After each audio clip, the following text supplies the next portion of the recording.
Hey everybody, welcome to the SMA Journey 51 vlog. Okay, so the majority of you are probably watching this video on Sunday, March the 18th or Monday, March the 19th. Some of you may be watching it a little bit later than that. But in reality, today is Monday, March the 12th, and I go in this morning for my first maintenance dose of Spinraza. You know, when I woke up this morning, and I might say when I woke up really early this morning, I started thinking about how I felt when I started my loading doses back in September of last year. I wasn't necessarily scared, but there was a lot of anticipation in the air, a lot of questions that needed to be answered.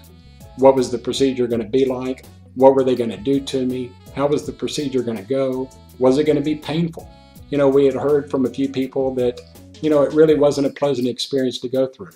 But over the last 4 to 6 months, I've learned that the reality of the situation really wasn't as bad as what I had first thought. And by joining me in my journey, hopefully you found out that it really wasn't as bad as what you first thought as well. I know today that when I go in, they'll do the blood work and the urinalysis, they'll take me up to the fluoroscopy suite, and I'm also fully aware that they're going to contort my body like a pretzel. And while it may not be the most comfortable position to be in, I'll gladly give up 15 minutes of my comfort level every 4 months to know that I'm getting these injections. So I'll come on later on in the week and I'll let you know how the blood work and the urinalysis results went, and I'll also tell you how the procedure went as well.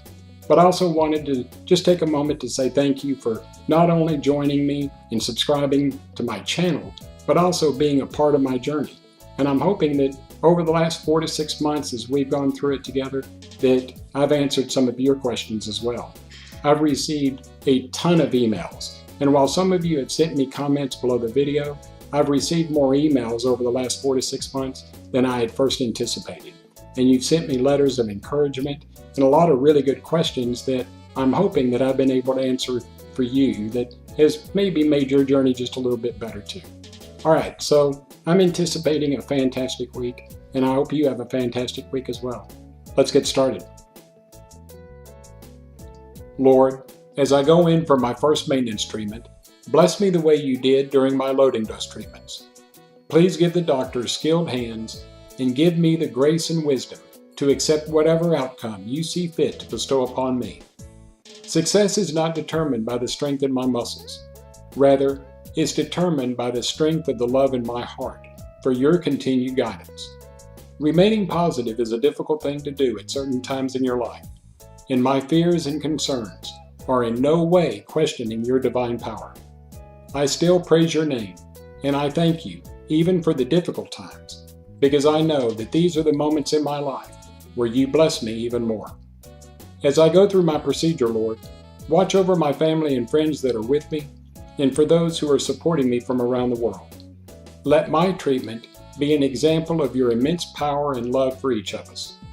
I'm so thankful that you brought me this far, and I pray that you will continue to guide me down the path that could forever change my life. Keep me focused on you, Lord, for without you, I would have nothing. Okay, so it's Tuesday, and I'm back home from the hospital, and I just wanted to let you guys know how the procedure went. I got to the hospital on Monday about 11 o'clock in the morning, and they did the blood work and the urinalysis, and after that was done, they got me out of my wheelchair and they put me into my bed, and they got me prepped so they could start the procedure at 1 o'clock. But about that time, the nurse came in and said that there was already a patient in the fluoroscopy suite that I was supposed to go into, and they were a little bit delayed, so it would probably not start till about 2 o'clock in the afternoon. So about 2 o'clock, maybe 2:15, the attendant came in to get me to take me up to the fluoroscopy suite. And it was the same attendant that I've had since I've started all of my treatments. So I knew him and he knew me. So when they got me up to the fluoroscopy suite, he went to go get a few other attendants to slide me out of the bed and onto the table where they were going to be doing the procedure. And as they were positioning me on the fluoroscopy table, I started to lay on my left arm and right arm.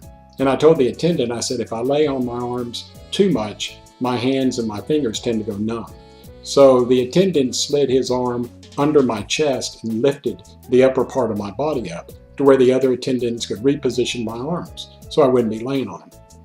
And this took a couple of minutes to get it right because, he would lay me down and I would try that for a second and then he would have to lift me back up and we would have to readjust it.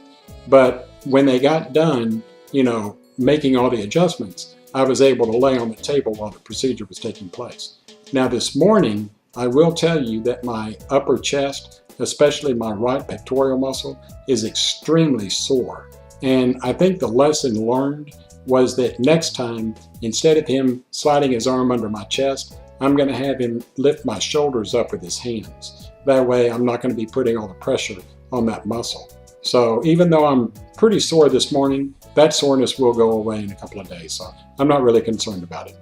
So once they got me on the table and positioned comfortably, the doctor came into the room.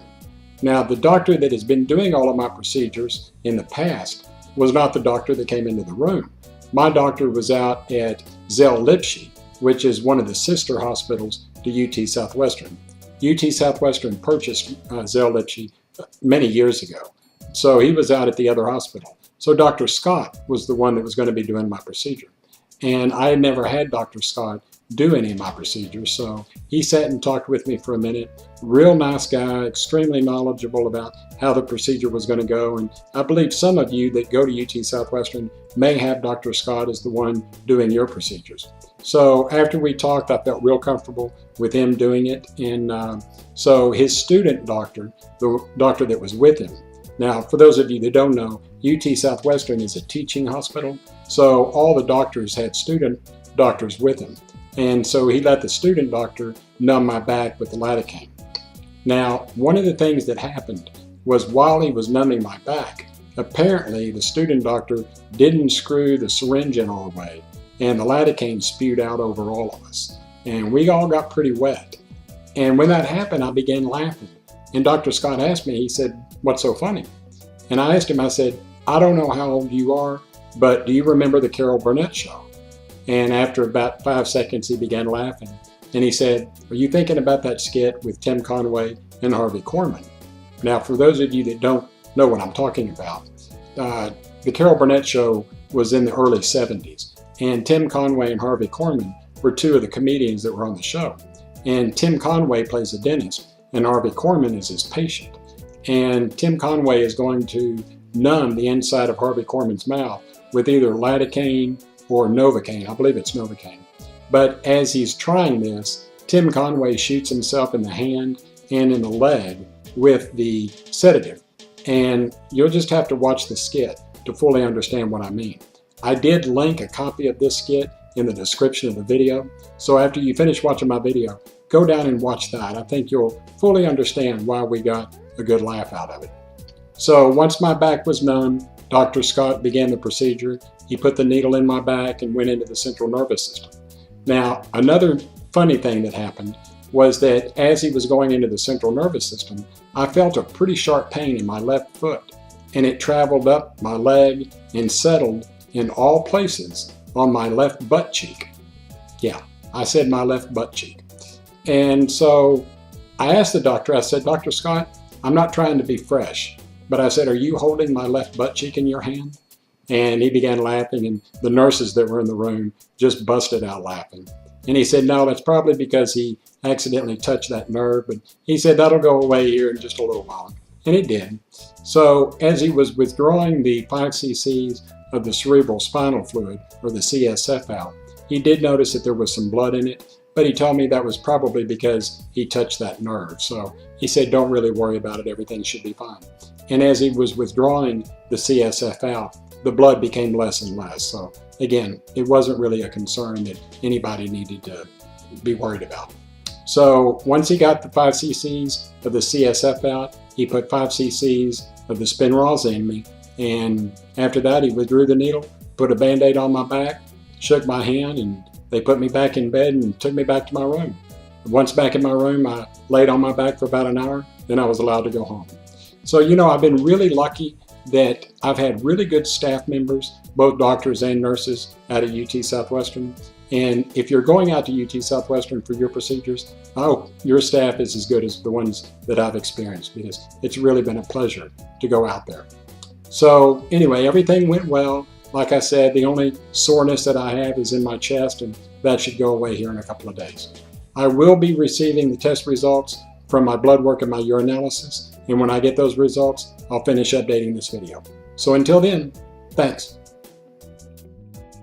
Okay, so today's Friday, and I finally got the test results back from my doctor, and I'll share these results with you in just a moment. But before I do that, I want to let you know about a small setback that occurred to me on Tuesday. Around Tuesday afternoon, I started suffering a pretty severe headache and some nausea. And I don't know if this was caused by the procedure, like when the doctor nicked that nerve that I told you about, or whether or not this was just going to occur whether or not I had the procedure or not. But while I was in the hospital, they told me that if I started suffering a headache, to drink something with caffeine in it. So I made me some coffee, and I drank it black, no sugar, no cream, and I also took some activated charcoal. The activated charcoal tablets will go into your stomach and absorb some of the acid that may be causing the nausea. And after about an hour and a half or 2 hours, the coffee and the activated charcoal kicked in, and the headache and the nausea went away. So again, I'm not sure if that was caused by the procedure or if it was going to occur even if I didn't have the procedure to begin with. So anyway, I felt better the rest of the week. So let's go out to my website and I'll show you my test results. If you go to my website, click on the option that says More and select Test Results. When the test results page opens, you'll see all of my results, even back when I started my loading doses back in September of last year. My first loading dose occurred in September, my second and third loading dose occurred in October, and my fourth and final loading dose occurred in November. Now my last procedure, my first maintenance dose, occurred this past Monday on March the 12th. And as you can see by the numbers in this row, all of my results fell well within what my doctor considers normal ranges for me. And all of my normal ranges are highlighted in red. Now, if you're receiving these same test results back from your doctor after each one of your procedures, please do not compare your normal ranges with mine, because each doctor will set specific normal ranges for each individual patient. So if your normal ranges are a little bit different than mine, that's okay.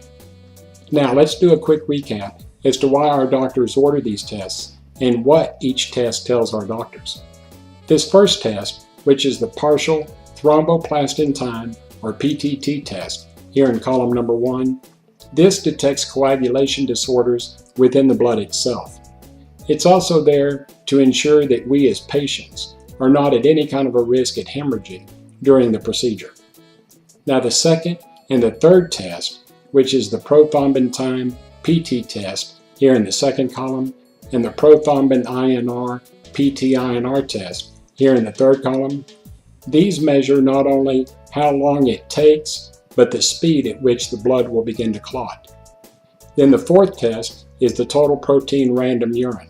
And in my opinion, this is an extremely important test that your doctor needs to pay close attention to, because this is telling your doctor whether or not the liver and the kidneys are functioning like they should and if any damage is occurring. If your numbers start to elevate significantly, your doctor may know that something's going on, and they want to ensure that no damage occurs to your liver and your kidney while you're going through these procedures.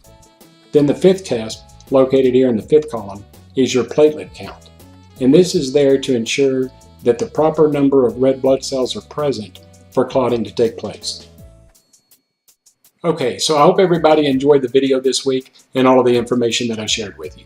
If you did, give me a thumbs up and subscribe to my YouTube channel. I would greatly appreciate it. I hope everybody's had a fantastic week. God bless you. And until next Sunday.